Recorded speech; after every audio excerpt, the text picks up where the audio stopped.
Books, books. I like books. I'm gonna read them all. Hi readers, Chris here. Welcome to my channel where I review fantasy, Stephen King, all sorts of books, and today I'm going to be talking about my October wrap-up and my November TBR.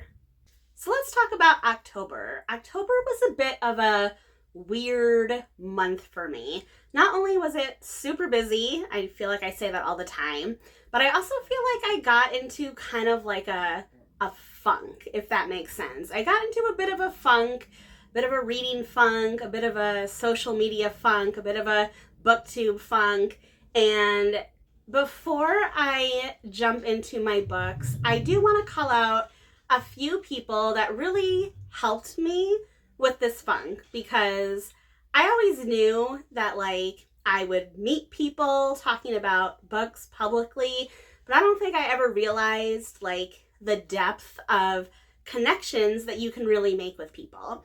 So the people that I want to thank personally for helping me get out of my funk are Edie Lewis, M from Dark Violet Dreams, Bad as Rad, and Nymeria, Secret of Nim.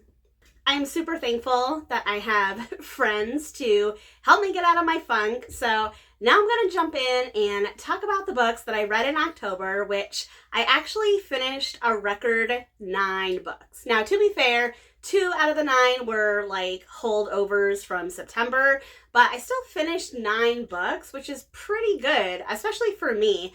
I'm usually a 6 or 7 book person, so 9 is it might be a record. I don't know. I'll have to go and check. The other thing is, I do not dislike any of these 9 books. I more or less enjoyed them all. So again, yes, ranking them was super, super hard, but I'm just going to jump right in and start with my 9th favorite book of the month, The Scorch Trials by James Dashner. This is the 2nd book in the Maze Runner series, and it's not a bad book. It really isn't, even though it is at the bottom of my list. I just think that sequels are hard. I don't think it was quite as good as the first one, and I don't think this book answers enough questions. I feel like at this point in the story, there's so many questions and there's so much mystery. I was really hoping that this book would answer at least some questions, and now all I have are more questions. So I guess all the questions are going to be answered in the last one, but I personally found that a bit annoying. I did still like the book overall. I do. I just don't quite like it as much as the first one. Number 8 is another book that I didn't like as much as the first one, and that is Forestfall by Lyndall Clipstone. This is the sequel to Lake's Edge, which I read last year, and first of all, this cover is so pretty. I was really looking forward to reading this one, and again, it's not terrible. It's just there were some things in here that really kind of had me scratching my head. So, for example, the setup of this book is that there's this girl, Violetta, who is due to the events of the last book, is kind of living with the Lord of the Dead, and she's trying to get back to her boyfriend. But while she's trying to get back to her boyfriend, she's making out with the Lord of the Dead. So it's stuff like that that's just a little bizarre. That's how I felt about this book. It's a little bizarre. There's so much good stuff in here, though. It's just the bizarre stuff kind of made the cool stuff a little less cool, I guess, if that makes sense. My 7th favorite book of October is Masters of Death by Olive Blake. Now, this is the first Blake book that I've ever read, and I understand that a lot of her books are written like this. She has a very unique style, which on one hand, I appreciate someone that has a unique style. I appreciate a style that's different. I appreciate all that stuff. And there are parts of this book that I absolutely loved. However, there were also large parts of this book, again, that also had me scratching my head, just like I said about Forestfall. It's very it's really hard to explain this book because it's really bizarre. It starts out in one way. If you read the inside flap, if you read the explanation of what this book is about, like on Amazon or anything, that is not what this book is about at all. This book goes off in a totally different direction that I was not expecting. And yeah, I have a hard time with this one. I have a really hard time explaining it. I have a hard time talking about how I feel about it. Like I said, I do think that there are parts of this book that are brilliant. The way it plays with timelines and different characters' perspectives, but it jumps around so much and it jumps back and forth so much that it's very jarring at times. So yeah, I almost feel like I need to reread this because I don't understand what the heck I just read. My sixth favorite book of October is going to be the Stygian collection. This is a collection of short stories from fellow author tubers.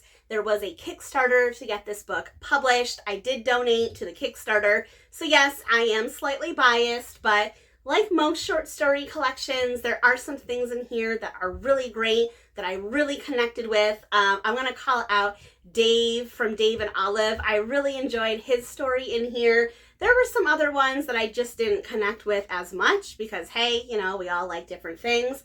But that's the beauty of a short story collection. You get such a range of things and topics. And I really like that this collection is... I love the tone of it because I have read now like a horror short story collection and a fantasy short story collection.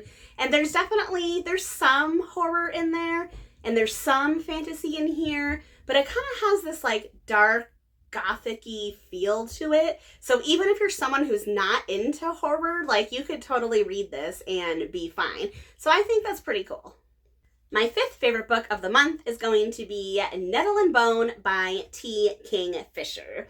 So this book I actually won in a giveaway from David over at David's Book Reviews. And I've been wanting to read a T. Kingfisher book, I feel like forever, since I've been hearing about them. I hear good things and I really wanted to read it. So this is a pretty short story and I actually really enjoyed this one. I think it's a really clever story. It's about a young girl and she has a sister who is a princess and she's married to this like abusive prince and she's trying to help her get out of this relationship.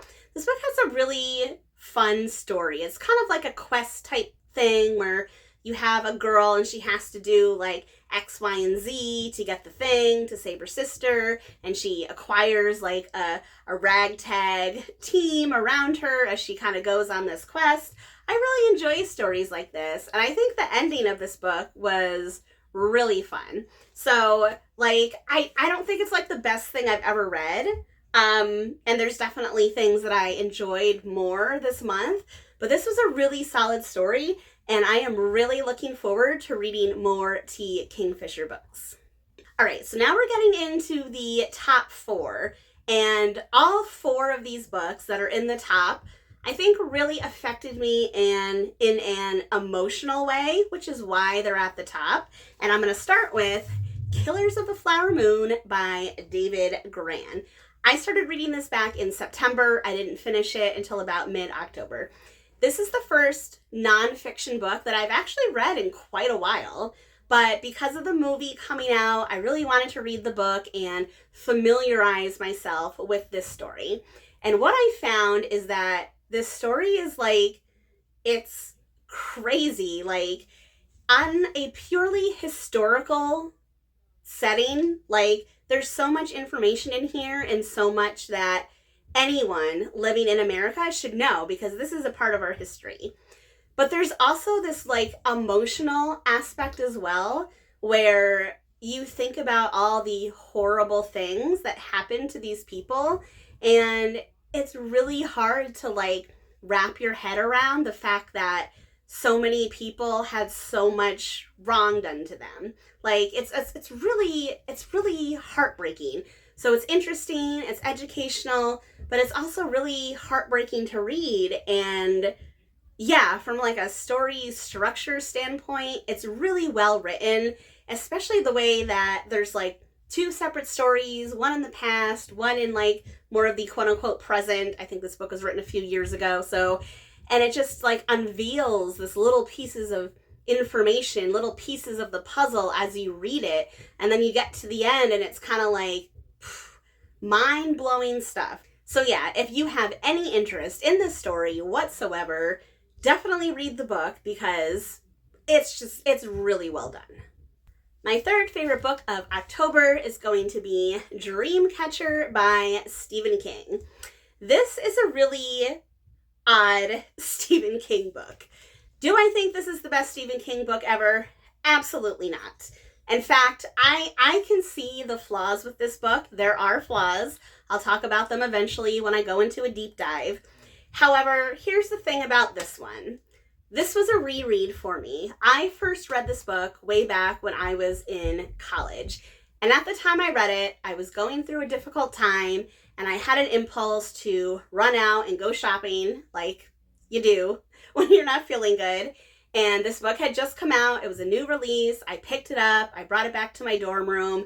I read it in like a couple days. So this book really helped me get through a tough time in my life.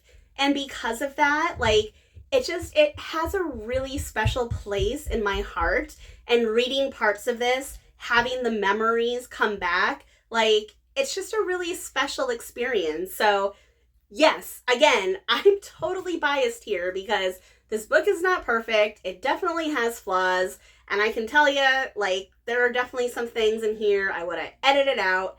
But because of, again, the emotional connection I have to this book, I had to put it up top because I had so much fun rereading it. Okay, my second favorite book of October is going to be Fourth Wing by Rebecca Yarros. Yes, I'm here to say the hype is real. This book is really great, but I will caveat that with one thing. There is a reason that this book is not number one. It is super enjoyable. It's fast-paced. It's action-packed. It's got so much good stuff going for it. However, I will say that this book is not going to be for everyone. It is not going to be for everyone. I'm going to go into it in depth eventually. So I will just say, if you like Sarah J. Maas and like Jennifer Armentrout, like from Blood and Ash, if you like those fantasy romance type stories, you will probably enjoy this. However, if you are someone that does not like those type of stories, and if you don't like cursing and a lot of sex, then this book is not going to be for you.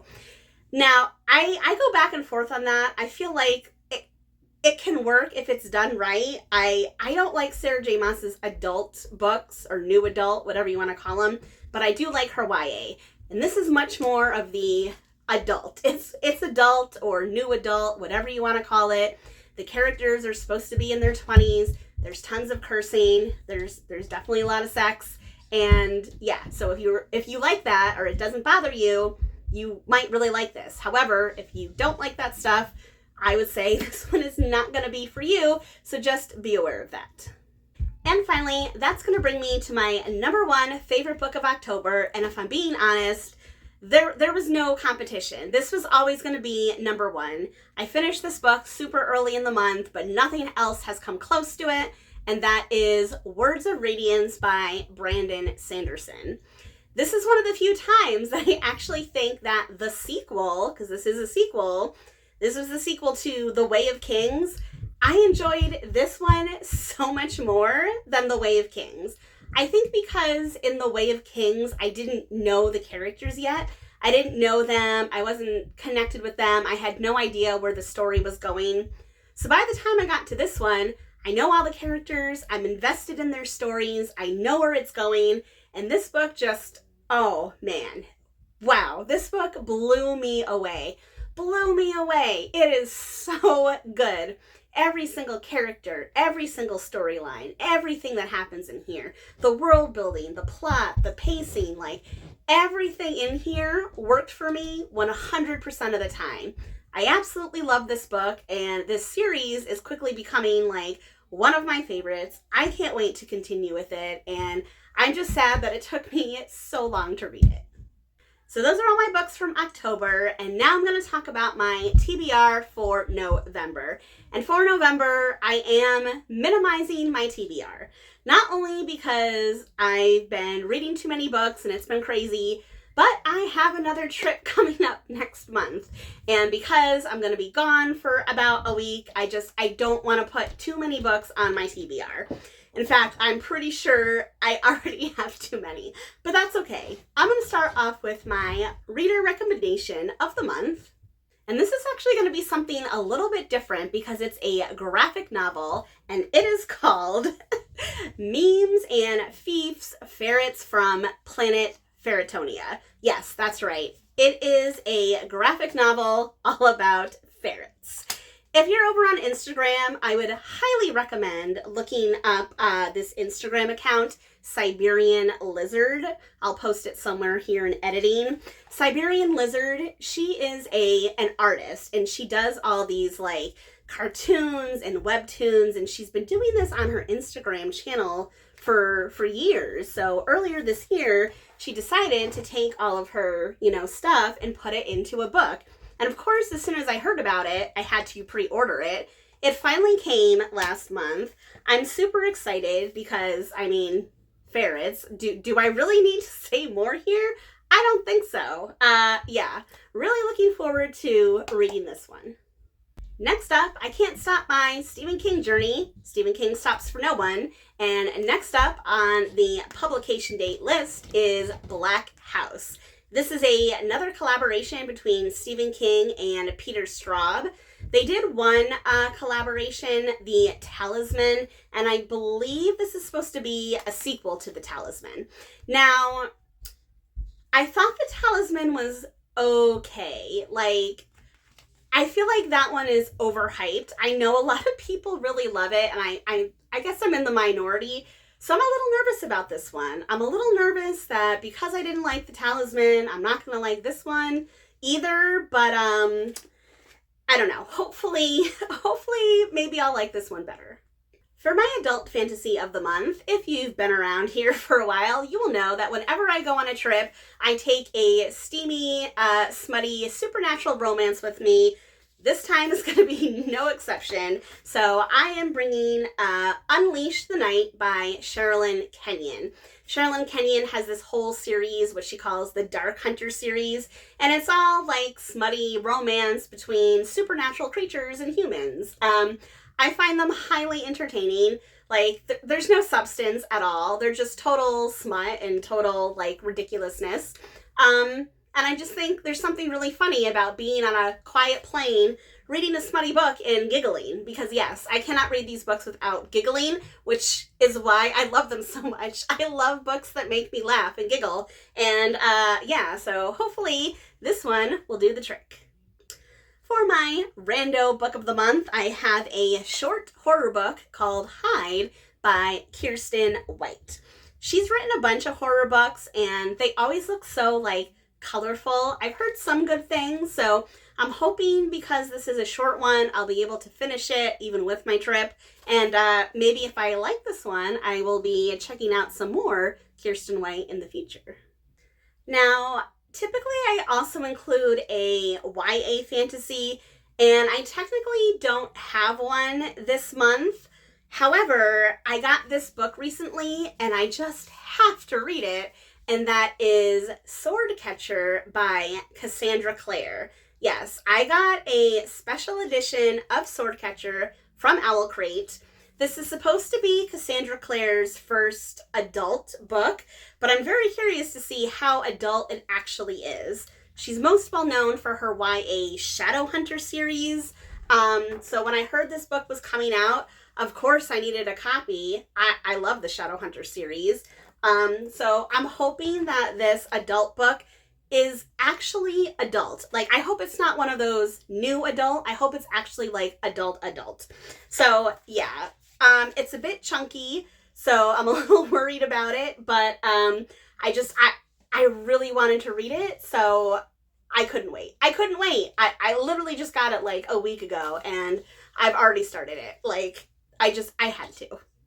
And finally, I had to do a book box book because I have so many of them, and I actually had a hard time picking out which book box book I wanted to do because there's so many to choose from. But I ended up choosing something from a new author, and this one is called After the Forest by Kel Woods. there was just something about it that made me feel like November-y. That's not a word. November-y. So because it's like Thanksgiving is coming up, I felt like the sprayed edges kind of have a Thanksgiving-ish color. There's a lot of woods and stuff like that. And check out this inside cover with like the cool green foils and then the super fancy black and white reversible dust jacket. Yeah, so this is from a debut author, and it's actually a Hansel and Gretel retelling. So I thought the whole concept of like, you know, Hansel and Gretel being hungry, gorging on candy, I thought that kind of fit for November, fit for this time of year. It could have been an October book as well, but I already had one for October. So I felt like it was a good fit. Hopefully it turns out good. Again, debut authors can go either way. They can either be really surprising or need a little bit of work. But yeah, I mean, this book is so pretty. It just has to be good, right? Right? Yeah. So those are all the books on my November TBR. I do have one book that I'm hoping to maybe squeeze in if I have enough time. It's not likely, so when I do my next check-in, we'll see how I actually did. But I started the selection series earlier this year, and I really enjoyed it. I read the first 3. Now, this is book 4, and book 4 kind of starts off this new trilogy. I've been wanting to read it all year. I just haven't had time. So if by the time I get back from my trip, I feel like I have enough space, I may start this one. However, if I come back from my trip and I don't feel like I have enough space, then it's just going to have to wait until December. So I'll let you know what I decide to do. And knowing me, I'm probably not going to get to it, but it's good to have hopes and dreams. So that is it for me today. And Roscoe, as usual, is here. Every time I pick him up, this is literally just... This is just what he does. He's a very sweet boy, and he loves to give kisses.